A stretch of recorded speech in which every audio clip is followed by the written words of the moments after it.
আমাদের সকল কিছু নিয়েই আলোচনা হবে, সমালোচনা হবে। কেউ আমার পক্ষে বলবে, কেউ বিপক্ষে বলবে। তোমাকে তোমায় দিলাম ভুবন ডাঙার হাসি। বাংলাদেশের সবার প্রিয় ন্যান্সি, আপনি অনেক ভালো গান গান। আপনার গলার ভেতরে যে কত বড় মাধুর্যতা আছে সেটা সবাই স্বীকার করে নেয়, কিন্তু আপনি অনেক বিতর্কিত কেন? আমি জানি না কেন বিতর্ক তৈরি হয়ে যায়। মানে আপনি ভেবেছেন কেন আমি বিতর্কিত? আপনার প্রথম বিতর্ক তো হয় রাজনৈতিক একটি ইস্যুতে, এবং তারপর আপনি বেশ অসময় কাটান। সেই সময়টা কিভাবে কেটেছিল একটু বলবেন? অসময় আমার এখনো কাটে, তখনও কাটিয়েছি, এখনো কাটাই।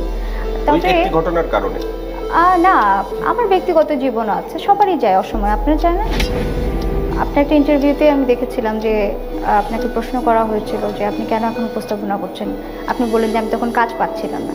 এটাও তো এক ধরনের মেন্টাল ক্রাইসিস। একটা ক্রাইসিসের মধ্যে আমরা যাই না যে দীর্ঘ বছর আমি এতগুলো কাজ করেছি, আমি চেষ্টা করছি ভালো কাজ করার, চেষ্টা করেছি মানুষের কাছে পৌঁছাবার, এবং মানুষের কাছে পৌঁছে যাওয়ার পর হঠাৎ করে একটা দুর্ঘটনা আমার জীবনের সব কিছু সব ছক এলোমেলো করে দিলে সেটা মেনে নেওয়াতে একটু কঠিন। তবে আমি যেটা ভাবি এখন লাস্ট 3 বছর ধরে আমি অনেক পজিটিভলি ভাবা শুরু করেছি।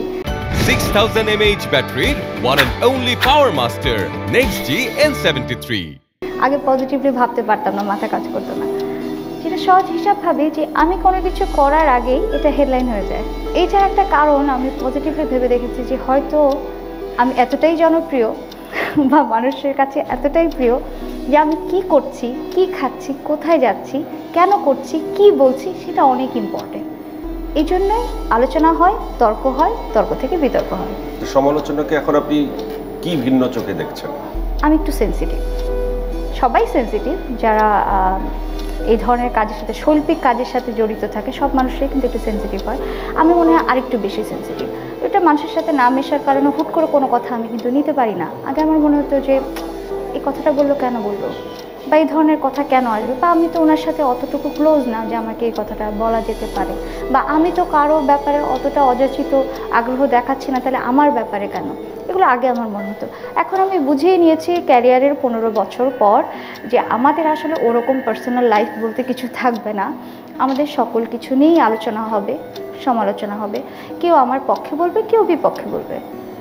যে ঘটনাটা আপনি সবচেয়ে বেশি আলোচিত হয়েছেন রাজনৈতিক একটি পোস্ট দিয়ে, এই একটা ঘটনা, অনেক ব্যাপারে আমি এই ঘটনাটি কি আপনার ভুল ছিল নাকি? না, কেন ভুল হবে?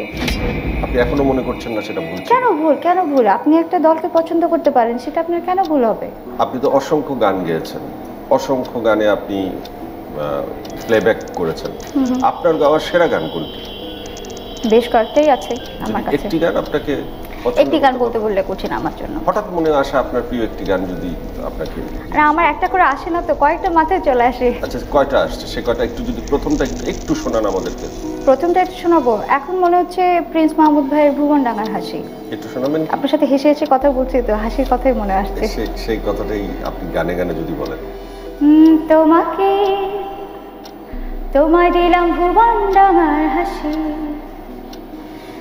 তোমায় দিলাম মধ্য দিনে দিনের চাঁদের বৃষ্টি রাশি, আরো দিলাম রৌদ্র ধোয়া সবুজ ছোঁয়া পাতার বাঁশি। মুখে বললাম না রে ভালোবাসি।